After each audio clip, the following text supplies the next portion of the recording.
Jaya Gopi Jana Vallabha Girivaradhari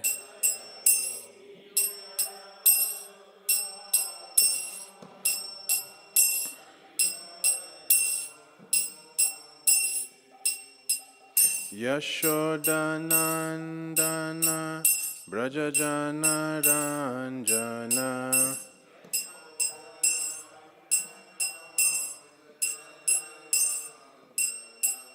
Yashodanandana Brajajana Ranjana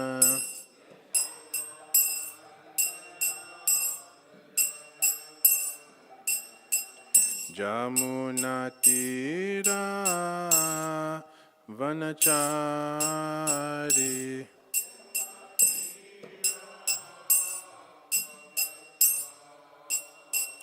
Jamunatira Vanachari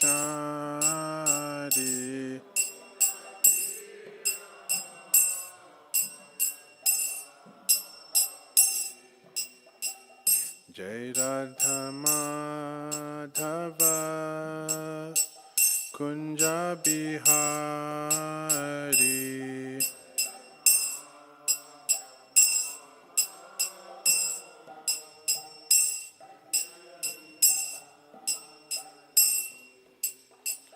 Jai Radha Madhava Kunja Bihari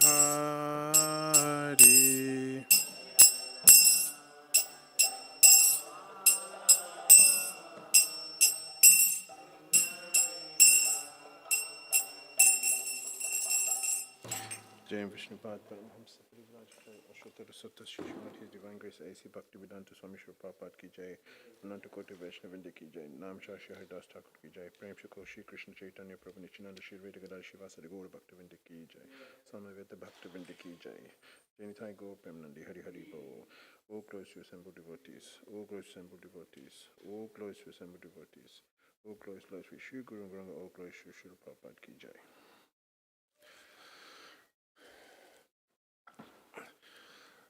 Om Namo Bhagavate Vasudevaya.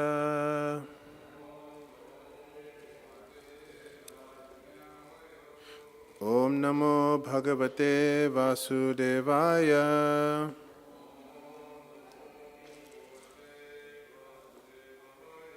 Om Namo Bhagavate Vasudevaya.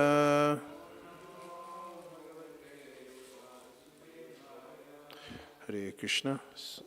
So today we are reading from text, so Canto 4, Chapter 11, verse 32 to 35, but the main verse is 32, so I'll read the purport and translation, then I'll read the other verses afterwards. Okay, right, let's make sure it's the right verse. It's a very short purport actually. Right, Yena Pashrishtat Purushal Yena Pashrishtat Purushal Loka Udvijayate Brishim Loka Udvijayate Brishim Nabudastad Vasham Gachet Nabudhastad Visham Gachet Ichan Abhayam Atmanaha Ichan Abhayam Atmanaha Yena Parishtat Purushal Loka Udvijate Brishim Nabudhastad Vasam Gachet Ichan Abhayam Atmanaha.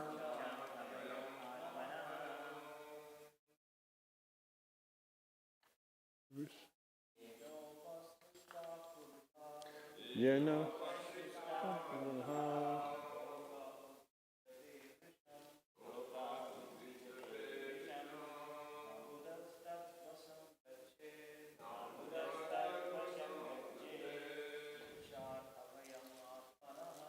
Loka Abhayam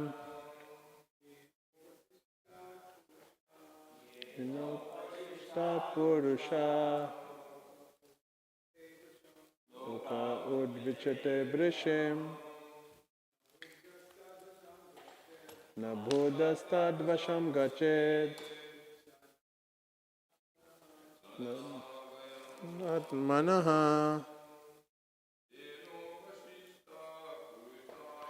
Nabhodastad Purusha Loka Udvijate Brisham Ichunada Abhayamat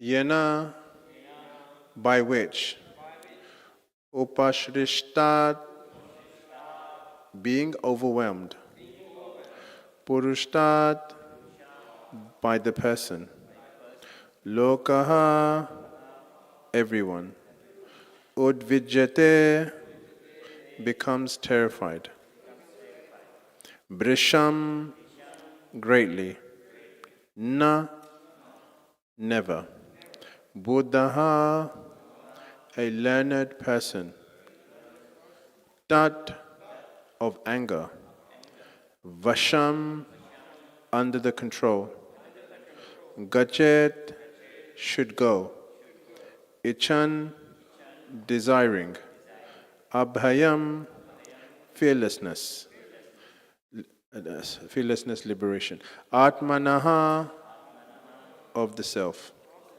Translation: a person who desires liberation from this material world should not fall under the control of anger, because when bewildered by anger, one becomes a source of dread for all others.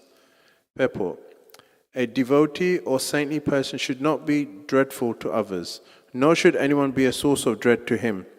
If one treats others with non-enmity, then one will become his enemy. There is the example, however, of Jesus Christ, who had enemies, and they crucified him. The demonic are always present, and they will find fault even in saintly persons. But a saintly person never gets angry, even if there is very great provocation. So we'll read verses 33, 34, 35. Helenam Girisha Bratur Dhana Dhasya Iva Tvayat Kritam Yaj Jag Nivim Punya Janan Bratr Grinan Iti Amrishtitaha. My dear Dhruva, you thought that the Yakshas killed your brother, and therefore you killed great numbers of them. But by this action you have agitated the minds of Lord Shiva, brother Kuvera, who is the treasurer of the demigods. Please note that your actions have been very disrespectful to Kuvera and Lord Shiva. Purport: Lord Manu stated that Dhruva Maharaj had been offensive to Lord Shiva and his brother Kuvera because the Yakshas belonged to Kuvera's family. They were not ordinary persons. As such, they have been described as Punya Janan, pious men. Somehow or other, under the mind of Kuvera had been agitated, and Dhruva was advised to pacify him. Tam prasadaya vatsashu sanatya prashroyokbi na yavan mahatam tejaha kulam no bhiva vishyate. For this reason, my son, you should immediately pacify Kuvera with great words and prayers, and thus his wrath may not affect our family. Purport: in our common dealings, we should maintain friendship with everyone, and certainly with exalted demigods as Kuvera. Our behavior should be such that no one should become angry and thereby commit a wrong to individuals, families, or societies. Final verse, 35. Evam swayam bhuva potram anushashya manur dhruvam tena bhivanditaha shakam vrishibhi swapuram yayo. Translation: thus, Swayambhuva Manu, after giving instructions to Dhruva Maharaj, his grandson, received special respectful obeisances from him. Then Lord Manu and the great sages went back to their respective homes. Omagyantimarandasya Gyananjana Shalakaya Chaksur Unmilitam Yena Tasmai Shri Gurave Namaha Jaya Shri Krishna Chaitanya Prabhu Nityananda Shri Advaita Gadadhar Shivasari Gaura Bhaktavinda Hare Krishna Krishna Krishna Hare Hare Hare Rama Rama Rama Hare Hare. So Hare Krishna, dear devotees. So we just finished chapter 11 of Dharmarāja's pastimes with killing the yakshas.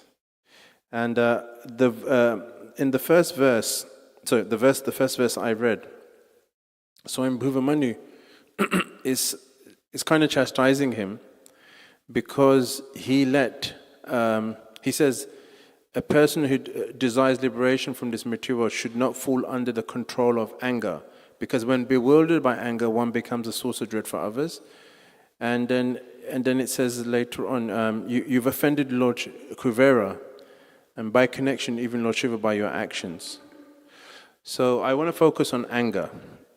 We all get angry. Sometimes we get angry for silly reasons. Sometimes we get angry for the right reason. So you can't walk a step, especially in New York, without seeing people get angry. So I was on a train. I remember I was on a train a few days ago, and there was these two girls. I was sitting on the chair, and there was these two girls opposite me. They were young, and one lady accidentally bumped into this girl, and they got into a heated argument. I didn't think it was a big thing, but one of the girls turned around and said to the lady who bumped into her, who was older, in a very aggressive way, "If you do this again, I'm going to do this to you." And that lady just got off the train. And I was thinking, you're on a train, it's packed. Of course you're going to bump into each other, especially if you haven't got anything to hold on to. But obviously this person couldn't think like that. Because, they were very impulsive, they were controlled. So, it's explained that how Krishna explains in the Gita, he talks about how attachment to the senses, when you attach something, and when you don't satisfy it, you become frustrated, and then you become angry, then it destroys your intelligence, So Krishna gives this type of a chain reaction system. He says that, and interestingly, he talks about how it takes you away from spirituality. So last time I was here, I was speaking about how if we align our identity as being Krishna's servant, then naturally the intelligence will look for things to reinforce that. It will look for things that are connected to Krishna, to Krishna consciousness. Then the mind will accept those things, and then the senses will basically act on those things, and then those actions will reinforce our identity as being Krishna's servant. But if we have the identity that we are, master and lords of material nature, then something else happens. We become attached to material identity. Then naturally we're going to be pulled away with the sways of the ocean, the sways of material nature. So Krishna says in the Gita, he says he introduces this topic. So naturally, when I first came to Krishna consciousness, I thought getting angry was a very a weak thing, because you don't have control of your senses. A true yogi, a true spiritualist doesn't get angry. He's always blissful, he's always happy, he's always, in equilibrium, But when we read the Bhagavatam, we read the Gita, there's so many pastimes of people getting angry. We hear sages cursing sages. We hear of the story of King Vena. King Vena, he was killed, I believe it was by Bhrigu. They got angry with him and they killed him because he was being offensive. So then, you think, how does a saintly person get angry? Shouldn't he be in control? Shouldn't he be tolerant? So it seems that anger does play a part in the role of devotees. But we also hear of when Draupadi was basically, she was brought into the assembly of Hastinapur in front of the kings, the kings and warriors, and Dusashan tried to strip her naked. And then because she was lost in the gambling match to the Kauravas. And Arjuna, he made that terrible vow that he's going to kill all the sons of the Kauravas and he's going to break the fire of Duryodhana. And Arjuna said he's going to kill Karna, and Karna is his brother, he didn't know at the time. So they were in anger. But does that mean the anger that they displayed at that time was misplaced? No, it wasn't misplaced. Because anger has a utility, it has a purpose. So people of the world, they don't really understand what anger is. Now for a Kshatriya, before we go into it, what the other people say, so Kshatriya, anger is part of his constitutional nature. Because Krishna says, Krishna talks about dharmic qualities of a Kshatriya. But so a Kshatriya has some sort of license. So for him to protect someone, for him to fight, for him to uphold justice, he has to use anger. Otherwise, how can you like defend someone? How can you fight? Like we hear, like, so that anger, that element has to be there.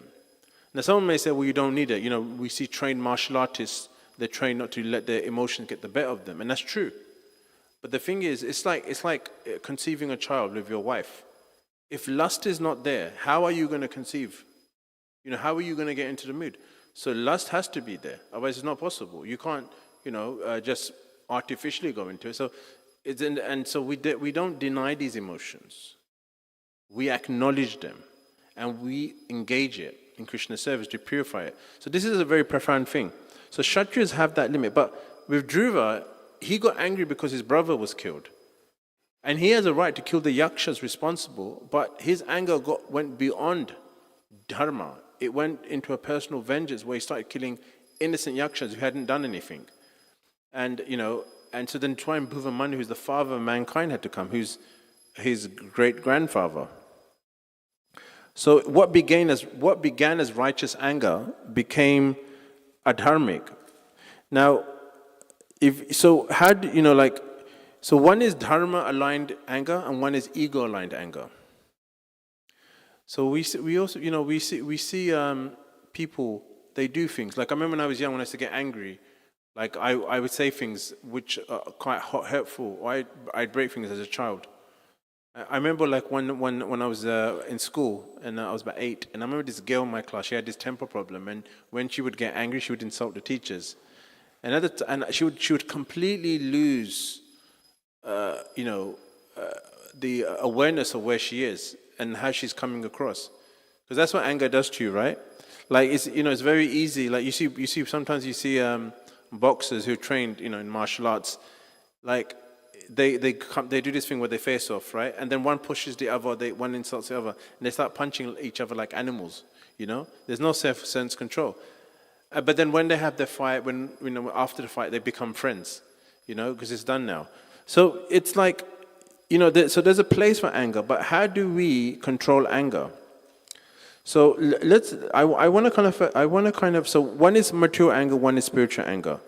So mature anger, as I explained, is kama, lust, which leads to krodha leads, and then there's lobha, there's moha, there's degradation. So spiritual anger is not born of lust or envy. It's instructional and protective. So I'm just finding my, this interesting, here it is. So basically, let's compare it. So the mature perspective. So you have the psychological perspective of anger, right? What did they say? They say anger is a biochemical alert system. It's a neurological emotion which signals threat or boundary violation. So if someone crosses your boundaries, you feel threatened and you're going to get angry, right? So what did I say in psychology? The goal is to regulate anger through expression, through reframing it, self-soothing it, psychoanalyzing it, what? And what's the focus of the psychologists in this? Is to improve your mental health. There's no spiritual goal there, right? Now, what about pseudo-spiritualists? What did they say? The New Age, or I call it therapeutic spirituality. They often glorify anger as authentic self-expression. Feel your anger. Own your shadow. That's what they say. Express without judgment. Now, momentarily, it may relieve tension. But subtly, it feeds the illusion of independence. It's the belief that I am the center of the moral universe. Some spiritualists, Buddhists, they say it doesn't exist. It's illusion. Someone say, don't get angry. So the thing is, if you're denying that this emotion exists, it's an impersonal idea, because that emotion is a perverted reflection of what your soul's experiencing. So we cannot deny these emotions. They do exist. Anger, lust, even greed. One Acharya says that all of the I think Prabhupada says actually, all of the qualities can be engaged, all these vices, in Krishna service. The only one that can't is envy. So in the bhakti perspective, so the bhakti perspective is much more dynamic. It doesn't glorify these emotions, but it tries to spiritualize it. Anger is not pathology. It's not a divine. But it's energy. It's just energy. It's like a tool, and we have to engage it to offer it to Krishna so it can be spiritualized. So the devotee will ask, how does this? So we may say, well, how does this exist in the spiritual? Well, it does. Sometimes the gopis and Radharani gets angry with Krishna, but it's not that anger gets to such a point it takes them away from the idea that Krishna is servant. So first we have to start with the idea that we are the soul. Emotions are natural expressions of the soul, but in the material world they're perverted. So when these emotions contact matter, it distorts, these divine emotions into material passions. So love becomes lust in the material world. The zeal for righteousness, for dharma, for serving Krishna becomes anger. Spiritual longing becomes greed, and the identity, the joy of becoming Krishna's servant becomes pride. So Krishna consciousness is basically accepting that, anger has arisen, it's an energy. So we need to avoid guilt or understanding and focus on understanding the why. We should ask question, why are we frustrated? Is there purpose to be frustrated? Regulate it, engage it. So these are some of the things. So now it's not so like there's a famous story actually in Amsterdam. I don't know if you've heard this, but there's a story in Amsterdam when there was a deity installation. I think it was a Radha Mohan. What's the deity's name in Radhadesh? Radha Gopinath. I think it was that deity. It was being installed in Amsterdam because they were originally in Amsterdam. Then they got moved to Radhadesh in Belgium. And they were doing this installation. And everything that could go wrong went wrong. Like things are collapsing. And Prabhupada's there, the media's there. You can see Prabhupada's getting more and more angry. He's getting to the point where he's just disgusted. Then someone in the audience, I don't know I think it was a young child, I can't remember exactly, said to him, why don't you just chant Hare Krishna? Relax. And Prabhupada said, that's a good idea. So he just started chanting Hare Krishna. Then later on, the devotees came to see Prabhupada, after things had cooled down. They said, Prabhupada, we're really sorry, and Prabhupada was very calm. But then they were like, Prabhupada, how do you understand this? 1 minute you're really angry, now you're calm. How do you understand this? And Prabhupada said, it's like waves on an ocean. On the surface, it's very turbulent, very chaotic, but inside the ocean is very calm. So anger is not. It shouldn't be, because it's not part of who we are. It doesn't control us, but rather we use anger for a purpose. And Prabhupada chastised some people in a really heavy way. Like I won't say that I heard this from once. There was one devotee who was known for printing books, and every time Prabhupada would see him, he'd say, "Where's the books? Where's the books?" Asking to print more. And he didn't do it once. Like he wasn't able to hit the target. And Prabhupada said, "Don't half kill me." Now imagine that word, "Don't half kill me." That's a very heavy thing to say, because when they say when an animal's suffering, you have to put it out of its misery, you kill it. So it was like that. That's what Prabhupada was saying. Now, obviously, Prabhupada said it appears he said it in a very hurtful, harsh way. But Prabhupada's speaking from he's using it as a tool to get things done for Krishna consciousness. So the point is, so Dhruva Maharaj's anger is like it's gone beyond the limit. And the thing is, we can't deny anger. Anger is very much part of who we are, but it's how we use it. It's like when a child is naughty. I remember when I was a child, my parents would chastise me, my teachers would chastise me, but they would do it in a way to bring out something higher, which is transformation of character. It wouldn't be like you're bad and forever you're this, you're that. No, the point was for me to learn from that. Like now they say you shouldn't shout at children because it causes psychological damage. That's what the so-called experts say. And I mean, I don't know. If you come from an Indian family, like that doesn't really work. I've seen, and many people are disciplined. Yeah. So anyway, so if we see if we see anger is a very much a part of our philosophy, and this is what it means. Yukta Vairagya. Yukta Vairagya means you engage material things in spirituality to purify it. And I remember like a few years ago, there was like this discussion and debate going on in London where devotees were saying, you shouldn't use anger. Anger is too powerful. It can overwhelm you. And then I brought it to my spiritual master, and my spiritual master said, well, if you're on Harinam and, the younger, elderly females are attacked, are you just going to stand there and think, well, am I qualified to use anger or not to defend the devotees? Of course not. You're going to use it, right? You're going to react. If you don't feel anger, pain, seeing devotees being attacked, let's say hypothetically, then that's a problem. Just like if someone comes into a temple room and starts speaking Mayavad philosophy or something offensive against the deities, you're going to feel something. You're going to feel shock and pain and anger because that's inappropriate. So it's like feeling this is not wrong. And but the thing is, it shouldn't control us. We should control it. Like I remember hearing a story of this man. He had an argument with his wife. It's a very harrowing, horrific story. And he was having an argument with his wife. He had 2-3 young children. It's about 25 years ago in London. And in his anger, he killed his children to get back at his wife. And when I read that, I was like, you're angry with your wife and you took out your innocent children. The anger overwhelmed him because he knew the only way he can get to his wife is by hating the children. And there was another case, I heard this in a class, where one man was having an argument with his wife. He picked up his young child, and they're living in a high-rise building, and they both jumped off the building, and to the wife's surprise, because he was so angry. But that's the thing, when you do something like that, that means anger's controlling you, and what is the result of anger? It causes destruction. It becomes like this dark energy. Like growing up, I remember seeing so many people get into fights over silly things.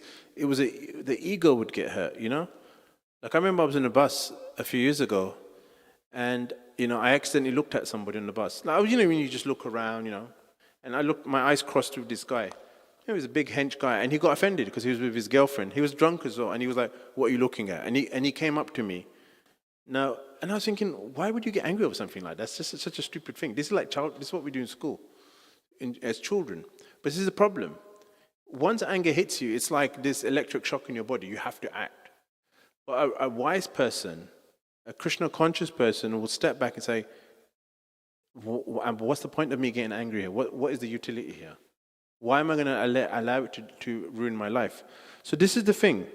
And how do you learn how to control it? Well, first of all, you acknowledge it.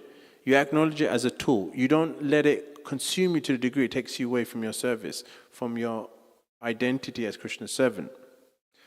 And then you discuss it with devotees. You must discuss. You must talk about it. And then, as you do that and practice and use it when it's necessary, you'll find it'll come under control very nicely.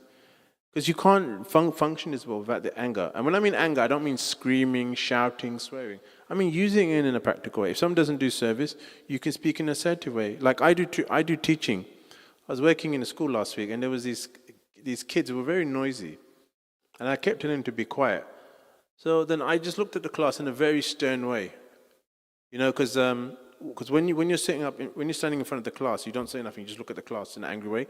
Within a minute, they'll quieten down. You don't need to do anything. It's a very powerful way.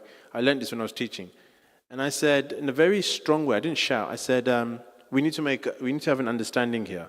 Either I'm the teacher or you're the teacher. And if you're the teacher, then you come up and take my place. I didn't scream. I didn't shout. I didn't swear. But I said it in a very stern way, and I had everyone's attention. I was setting my boundaries, but I was using the anger as a tool to control. They can see I was angry, but I didn't let it control me. So that comes with practice, I'm sure we've all been shouted at by our teachers. But but the thing is, if there's a way to be angry and there's a way to utilize it. Even when a police officer arrests you, he gets angry, but he does it in he should, in a way that it doesn't take him away from his duty. If he goes crazy and just beats the guy to death or shoots him, when all you had to do was just tell him off in a calm way, then it goes against the principle. Now, if we look at Arjuna, now the thing is, we see Arjuna. So we have another example. We have Arjuna. Arjuna was chastised by Krishna because he didn't want to use violence in Krishna's service, right? So, and then we have Dhruva, who overdid it he overdid it. He was killing en masse.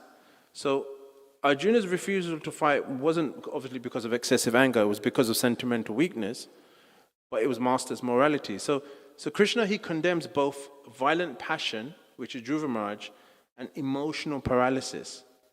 And Krishna says that, he says both are extremes of Raja Gun influence. That's very interesting. He says, we like to think anger is more Raja Gun, Tamagun, but Krishna is also saying even sentimental weakness, even so-called humility, Like imagine you have, not to be too critical, hopefully I don't get in trouble for this, but I was reading that there was a man who was released after being arrested so many times, and he should really be in jail or in a mental asylum. He got released and he went on this stabbing spree. This was last year, I read about it. And someone may say, well, it's compassionate, to release him.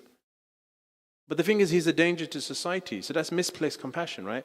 Real compassion is keeping him in the mental institute for him to get help.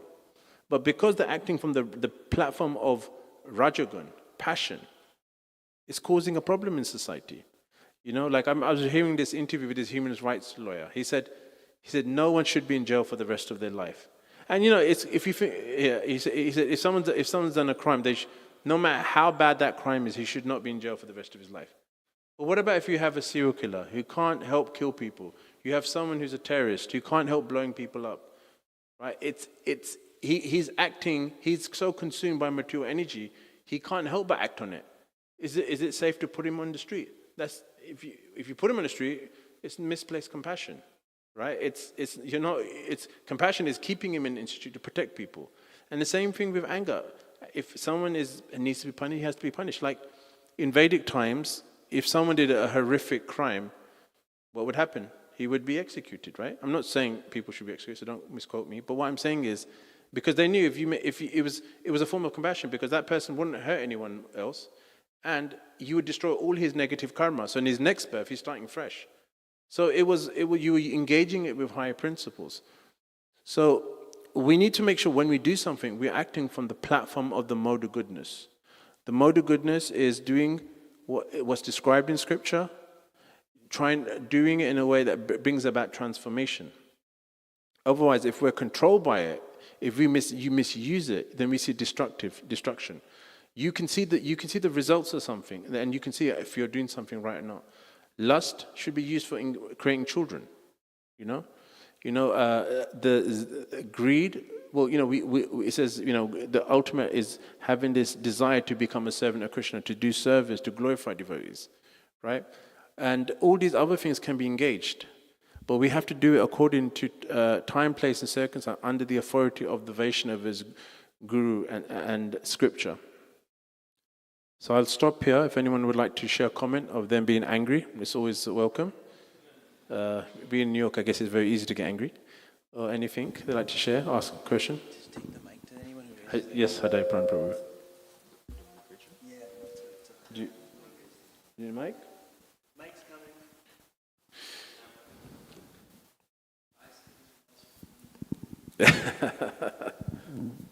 Thank you, Prabhu. Hare Krishna. Yes, thank you. I was thinking about how do we balance anger. Like that, you can say that when you were mentioning the story of Draupadi being disrobed, you can say that comes under the category of dharmic anger.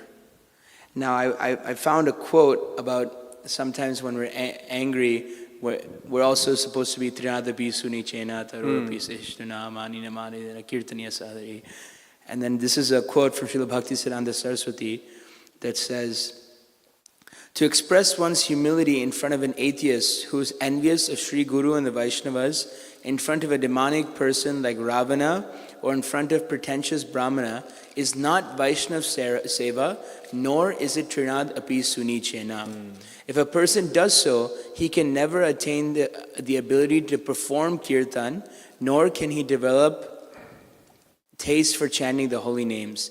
In fact, such a misplaced display of humility is an act of violence towards other living entities. And I was thinking that how Srila Bhaktisiddhanta Saraswati Thakur is probably the most humble, because even though he was kind of smashing atheists left and right and Mayavadis, but it actually takes true humility to do that service without any manadena, that welfare for myself, welfare about my protection, it's just to speak the truth straightly. So I was thinking about these things. Yeah, you reminded me of this pastime. And Prabhupada was speaking to one disciple, I won't say his name, and he was speaking about Mayavad philosophy. And Prabhupada was criticizing it, and his disciple said, "You're being very harsh," because it was about Mayavadis. "You're being very harsh." And Prabhupada said, "You need to understand," I'm just paraphrasing, Prabhupada said, "You need to understand that Mayavad is a demonic philosophy. It's an evil philosophy. If you don't understand that and you accept them to be good people, then you're also a demon." Right? It was very heavy, actually. And when I read it, I was shocked. I was like, this guy's a devotee. He's giving you your life. Why are you calling him a demon for? He's talking, but there's a higher principle here.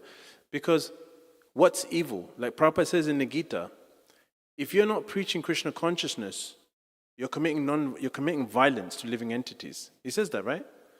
Now, so you're taking them away from Krishna. You're not giving them the highest truth. You're doing a disservice to him. It's like going to the doctor, you've got an illness, and instead of giving him medicine, you're just saying, "No, you're all right. Just positive thinking will do the job." It's I mean, sometimes it works. I heard, but it's a misservice. So a person has to know what the purpose is, what the utility is, and how to engage it, and like how you act. Obviously depends on your level of Krishna consciousness. So a neophyte, the lust, anger, greed completely overwhelms him. So, like they say you shouldn't go to certain places, just, build your spirituality, right? An intermediate devotee can discriminate, right? Is this motion for myself? Is it for Krishna? Am I in the right place? Can I do this? Because, a preacher needs to be discriminate. He has to be a madhyam. And an advanced devotee, lust, anger, and greed are fully spiritualized. They exist as, rasika energies, you could say. For them, they're on the highest platform. And I was thinking, like 2 weeks, last month I was speaking about this, because, how Swami Bhuvamani, he talks about the Madhyamadikari, right? He says to Dhruva, you should tolerate them, the yakshas. But then Krishna says in the 11th canto Gita, he says you should neglect the envious, right? And it was kind of like there was a variation in the definition. So I was explaining that how for Dharmarāja, because he's overwhelmed by his emotion, he should tolerate his feelings of anger, whereas a madhyam can neglect the envious, right?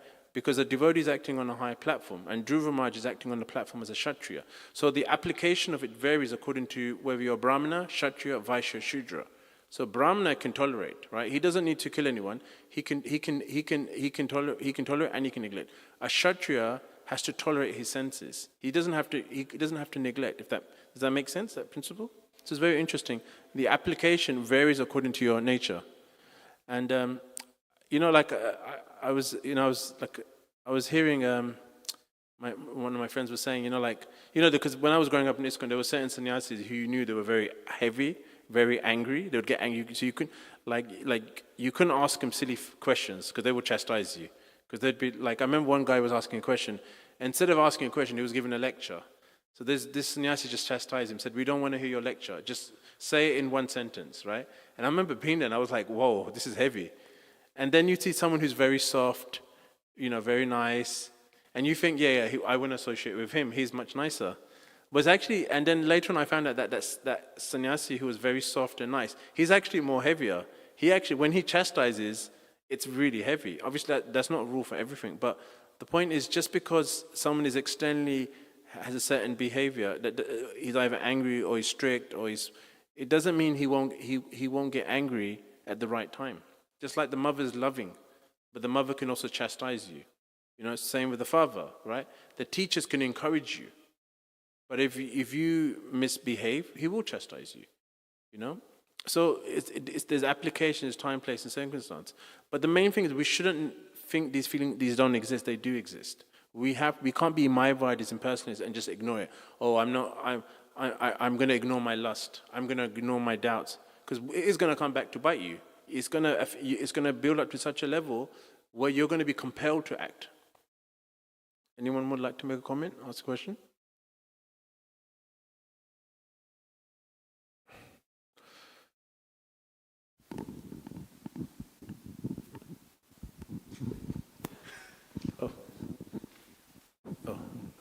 I was thinking just when I came in, you were saying about how in just a moment of anger, someone can do something so drastic, like ending somebody's life.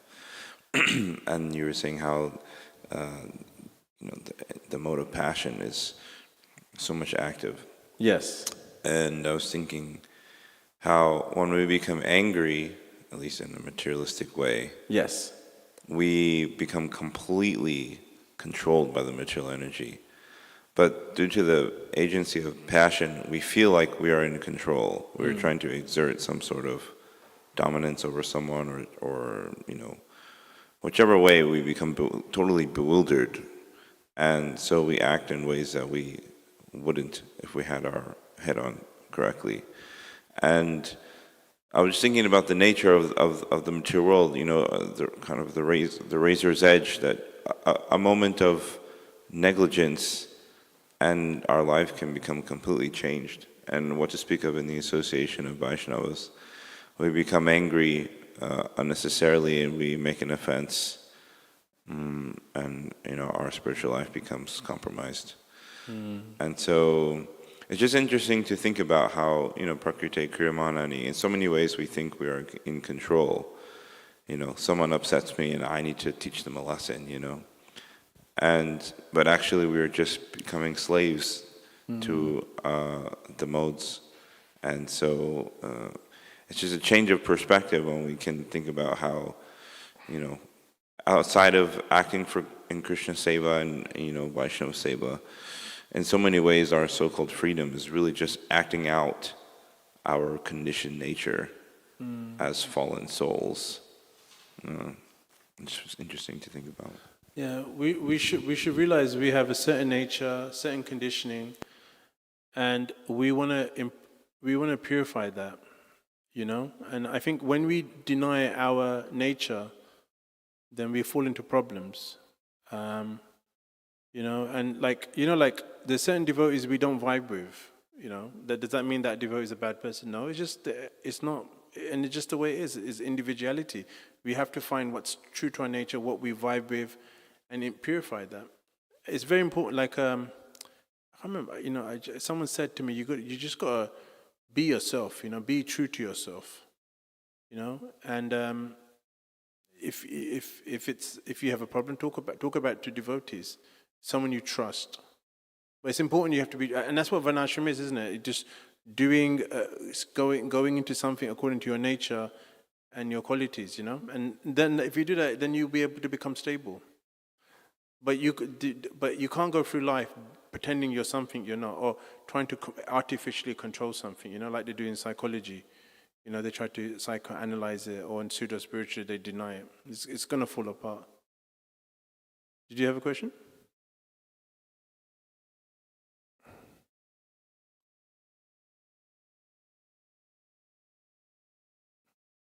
Hare Krishna. Hey, bro. It's interesting, in the final verses of the chapter, it reminded me a lot of me and my relation with my brother and my mother, in prime example.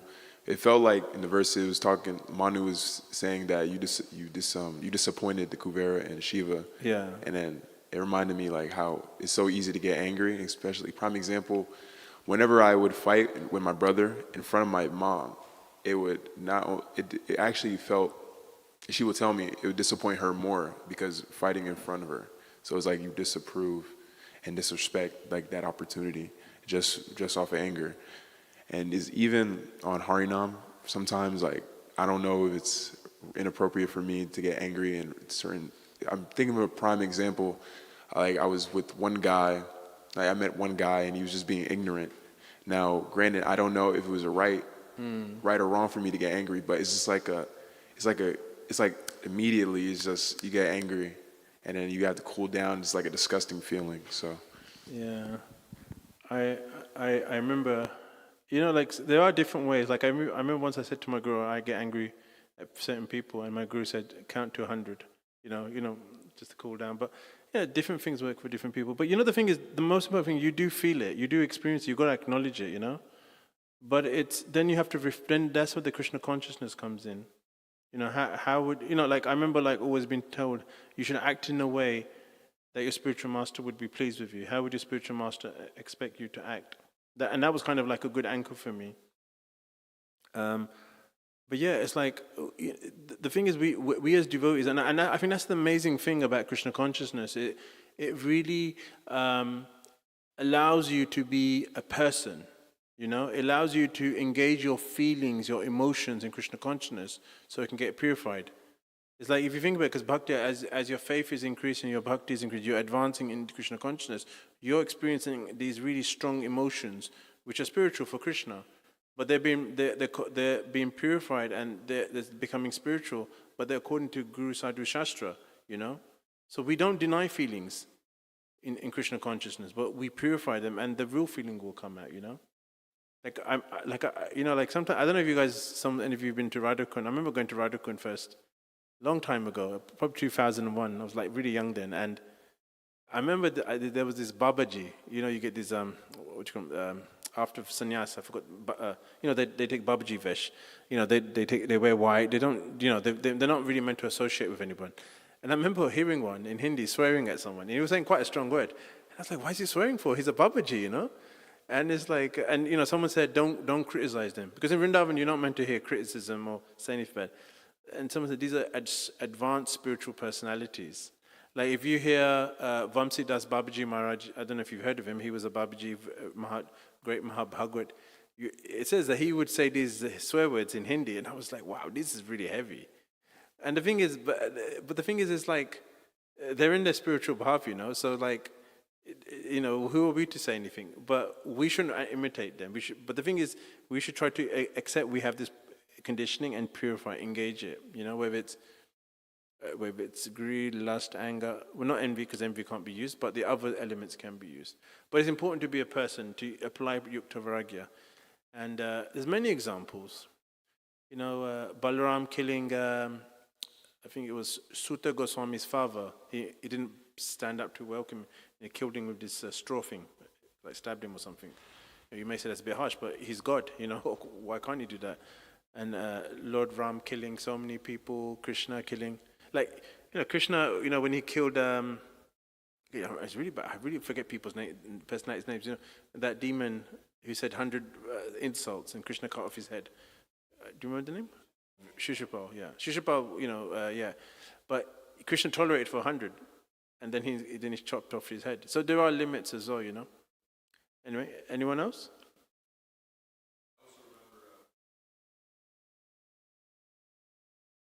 Yeah. Yeah. Oh. sorry for the people online listeners.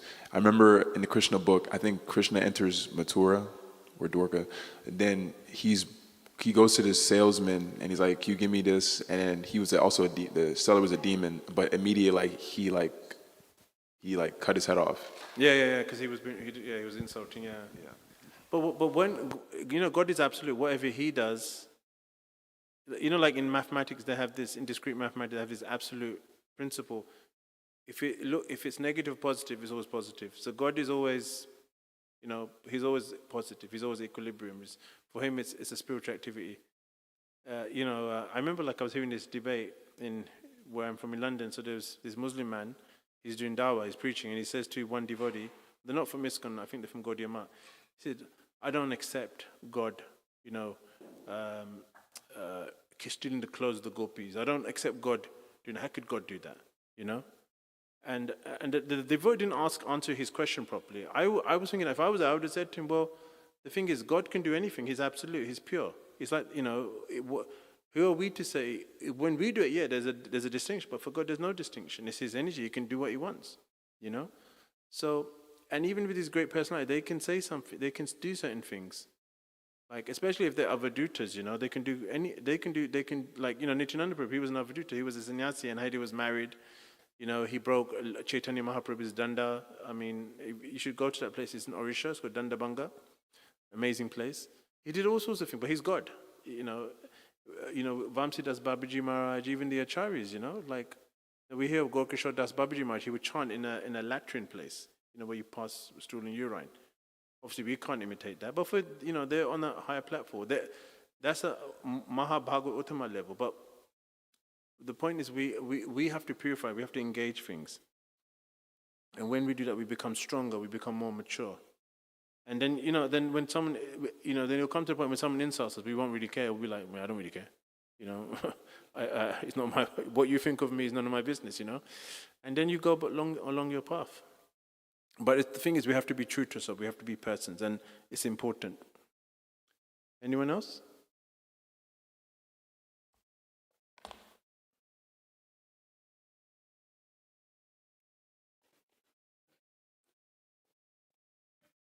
Hare Krishna Prabhu. Hare It's good that it's one of the three gates that Krishna mentioned: lust, anger, greed, and then anger is the most important, because when there is a situation, we'll not have enough time to think and act sometimes. So we just act accordingly, and then we may hurt accidentally somebody.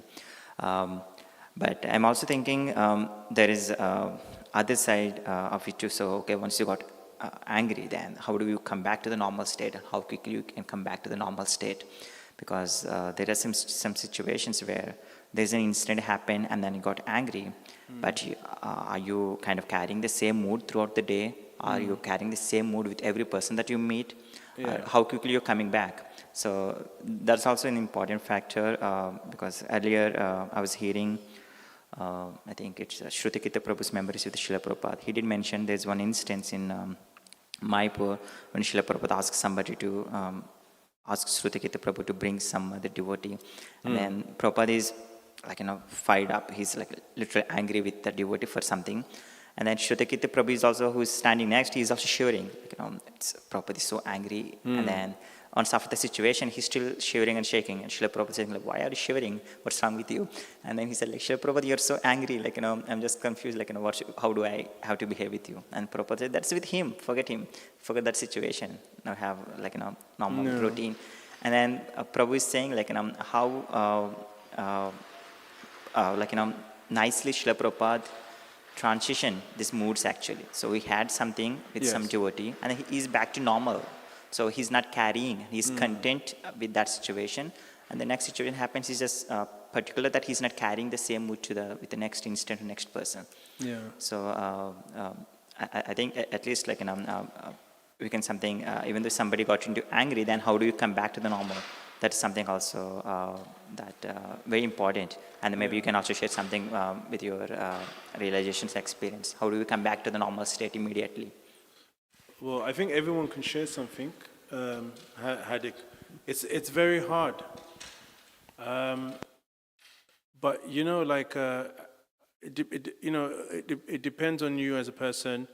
But you should always, from a surface level, you should always understand that motion was for that particular situation, that person, whether you engaged it properly, but should not be carried over. And you learn, if you do carry it over, you're going to have bad results. Something bad is going to happen, and then you're going to realize, why did I get angry? Why did I carry that mood on? So with experience comes as well, because there's in each Upanishad, Nectar, I'm not sure which one, explains people learn different ways. Some people you tell them, some people have to learn from experience. Some people have the experience and you tell them, they still don't learn, So it depends on the person. But the thing is, you should be conscious, you should be present, and you should be reflecting, I don't know, maybe someone could share how they've dealt with it. How they've dealt with that emotion. not carried it through to different circumstance. What about you, Prabhuji?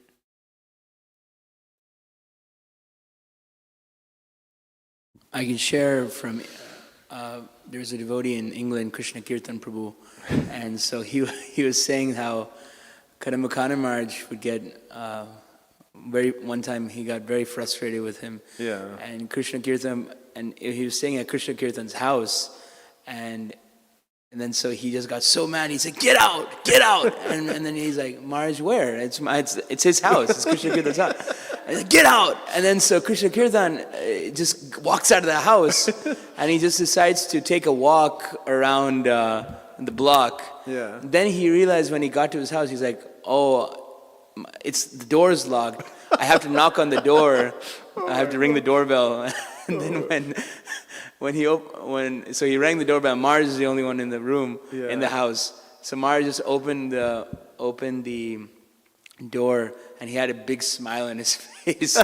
And then Krishna Kirtan Prabhu was sharing that Maharaj said that there's two types of anger. There's hot anger and then there's cold anger. Hot anger comes fast and goes fast. Yeah. Cold anger is very, it comes, it rises, and it stays for a long time. Yeah. So he said this was an example of hot anger. I'll just share one pastime. So I was traveling with Shivram Swami because we were doing. He released a book set called Dharmarāja Mahima. It's back in 2012, and we were at a program in West London, and there were some mistakes myself and other God brothers, God sisters did, and Shivram Maharaj did the program. He was laughing, happy. And then when we got back to the house we were staying at, then he started talking about this problem. And it was like heavy chastisement. He wasn't shouting, but it was heavy. He was disappointed. And the next day we had a meeting, and everything was forgotten about. We were talking about something else, about the next program. And I was thinking that takes real Krishna consciousness, that it takes real strength of character to be at a program, not show your displeasure, wait for the right moment to discuss it, but do it in a constructive way. I mean, and the next day you've moved on because the lesson's been learned. I was really impressed by that. So, I mean, I'm obviously, we have to try to come to that level, but that is a sign of someone who I thought did it in a very good way. I mean, I'm sure we've all been chastised by spiritual master and parents, but anyway, yeah, it's a hard skill, but it comes with practice. You are going to make mistakes, but you will get better at it. Material, it says in Bhagavad Gita, every endeavor is covered by fault. But it's in the fault making that you get better. Okay, I'll stop here. Thank you very much. Srila Prabhupada ki jai. Srimad Bhagavatam.